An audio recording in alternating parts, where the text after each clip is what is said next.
ജോർജിയയിലെ ഏറ്റവും പ്രസിദ്ധമായ പ്രേതഭവനങ്ങളിലൊന്നാണ് സറൻസി ഹൗസ്.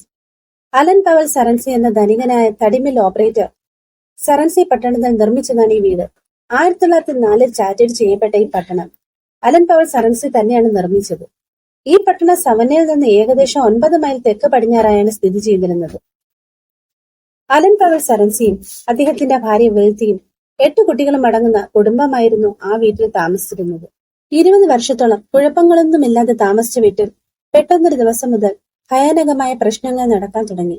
ആ സംഭവങ്ങളെക്കുറിച്ച് അറിയാനായി welcome back to my channel mystery busters.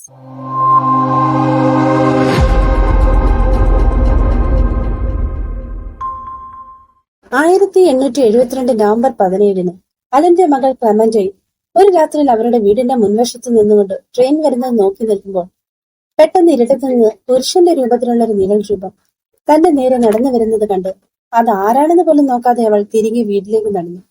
വീടിന്റെ വാതിൽക്കൽ എത്താറായപ്പോൾ അവളുടെ മുന്നിലൂടെ എന്തോ മിന്നി മറയുന്നത് അവൾ കണ്ടു. അതോടൊപ്പം തന്നെ എന്തോ താഴെ വീഴുന്ന ശബ്ദം കേട്ടവൾ തിരിഞ്ഞു നോക്കിയപ്പോൾ അവിടെയാകെ ഇഷ്ടികകളും കുപ്പികളും വീഴുന്നത് കണ്ടു. അവൾ ദൂരേക്ക് നോക്കുമ്പോൾ ആ കറുത്ത രൂപം അവിടെ കൺമുന്നിൽ അപ്രത്യക്ഷമായി. അവൾ ഭയന്ന് അകത്ത് കയറി. പുറത്ത് ശബ്ദങ്ങൾ കേട്ട് അകത്തിരുന്ന ആളുകൾ പുറത്തിറങ്ങി അവിടമാകെ ആരാണ് ഇതിന്റെ പിന്നിലെന്നറിഞ്ഞാൻ തിരക്കിയെങ്കിലും ആരെയും കണ്ടെത്താൻ കഴിഞ്ഞില്ല. അവർ അകത്ത് കയറിയപ്പോൾ മുറിക്കുള്ളിലും അതുപോലെ സംഭവങ്ങൾ നടക്കാൻ തുടങ്ങി. മുറിക്കുള്ളിലെ സാധനങ്ങളെല്ലാം അന്തരീക്ഷത്തിലൂടെ പരന്ന് തറയിൽ വീണ് ചിന്നിച്ചിതറി.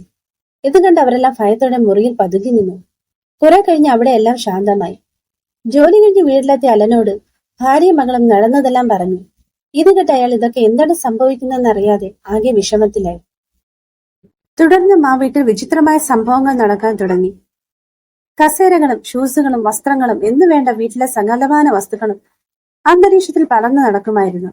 കൂടാതെ ക്ലോക്കിന്റെ സൂചികൾ മിനിറ്റിൽ 5 മണിക്കൂർ വേഗതയിൽ ഭ്രാന്തമായി കറങ്ങുകയായിരുന്നു. അവിടെ നടക്കുന്ന സംഭവങ്ങൾ കണ്ട് അയൽക്കാർ പോലും അവരുടെ സഹായത്തിനായി ഓടി വന്നു. അവർ ഇതിന്റെ ഉറവിടം എവിടെയെന്നറിയാൻ അവിടെ മാറ്റി തിരഞ്ഞെങ്കിലും ഒന്നും കണ്ടെത്താൻ കഴിഞ്ഞില്ല. രാത്രി ഏകദേശം 8 മണിയാകുമ്പോൾ എല്ലാ ബഹളവും പെട്ടെന്ന് നിലയ്ക്കുമായിരുന്നു. പിറ്റേന്ന് ഉച്ച കഴിഞ്ഞ് വീണ്ടും ആരംഭിക്കും. ഇങ്ങനെ തുടർന്നുകൊണ്ടേയിരുന്നു. ഒരിക്കൽ അലന്റെ ഒരു സുഹൃത്ത് വീട്ടിൽ വന്നപ്പോൾ എവിടെ നിന്ന് ഒരു ഇരുമ്പ് വടി അയാളുടെ കാൽക്കൽ വന്നു വീണു. അയാൾ അതെടുത്തപ്പോൾ അത് ചുവന്ന നിറത്തിൽ കത്തി ജ്വലിക്കുന്നത് കണ്ട് അയാൾ അത് പെട്ടെന്ന് താഴെയിട്ടു അവിടെ നിന്ന് ഭയന്നിറങ്ങിപ്പോയി. രാത്രിയിൽ കിടക്കാൻ പോലും അനുവദിക്കാത്ത രീതിയിൽ പ്രേതശല്യം ഏറി വന്നു. ഉറങ്ങാൻ കിടക്കുമ്പോൾ കിടക്കവിരികൾ താഴേക്ക് വലിച്ചിടുകയും കൂടാതെ ഭക്ഷണം കഴിക്കുമ്പോൾ ഭക്ഷണ സാധനങ്ങളെല്ലാം അവരുടെ മുഖത്തേക്ക് വലിച്ചെറിയുകയും അതുമൂലം അവരുടെ മുഖത്ത് പൊള്ളലേൽക്കുകയും ചെയ്തു. പേടി കാരണം കുട്ടികൾ രാത്രി സമയങ്ങളിൽ പുറത്തിറങ്ങാതെയായി.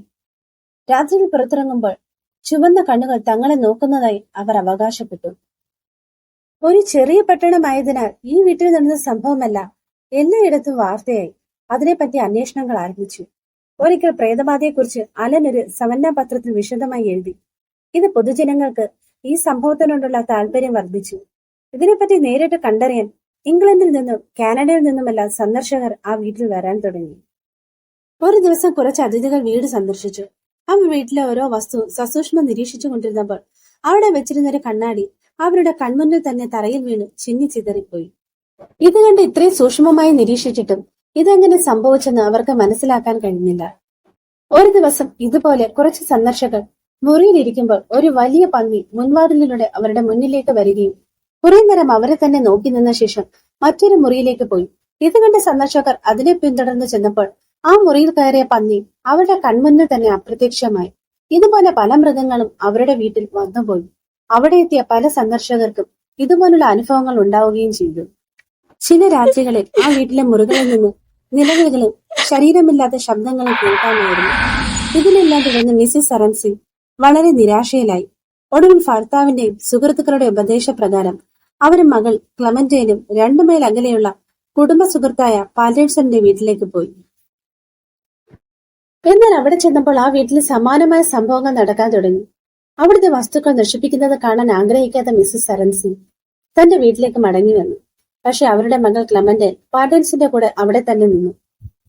മിസ്സിസ് സറൻസി വീട്ടിലെത്തിയ ഉടൻ തന്നെ ഭയാനകമായ സംഭവങ്ങൾ വീണ്ടും തുടങ്ങി. ജനങ്ങൾ ഇതിന്റെ കാരണമായി പറഞ്ഞത് അലൻ പവലിനും ഭാര്യയും ആത്മീയതയിൽ താല്പര്യമില്ലാത്ത ഭൗതികവാദികളായിരുന്നു. അതിനാലാണ് അവരുടെ വീട്ടിൽ ഇത്തരത്തിലുള്ള സംഭവങ്ങൾ നടക്കുന്നതെന്ന് അവർ വിശ്വസിച്ചു. മാസങ്ങളോളമുള്ള പീഡനാനുഭവങ്ങളെ തുടർന്ന് നിരവധി മൈലുകൾ അകലെയുള്ള ഫാം ഹൗസിലേക്ക് മാറുന്നതിനെ പറ്റി അലനും ഭാര്യ വെൽത്തി സംസാരിക്കുകയായിരുന്നു. ആ സമയത്ത് സരൻസിയുടെ മക്കളിൽ ഒരാളായ സാമുവൽ ഫയർഫ്ലൈസിന്റെ അടുത്തിരുന്ന് പുസ്തകം വായിക്കുവായിരുന്ന തന്റെ സഹോദരൻ റോബോട്ടിന്റെ അടുത്തേക്ക് വന്നപ്പോൾ ഫയർഫ്ലൈസിലുണ്ടായിരുന്ന ഒരു ആന്റിറോൺ ഉയർന്ന് മുറിയിലൂടെ വേഗത്തിൽ നീങ്ങുന്നത് കണ്ട് സാമുവൽ വല്ലാതെ ഭയന്നു.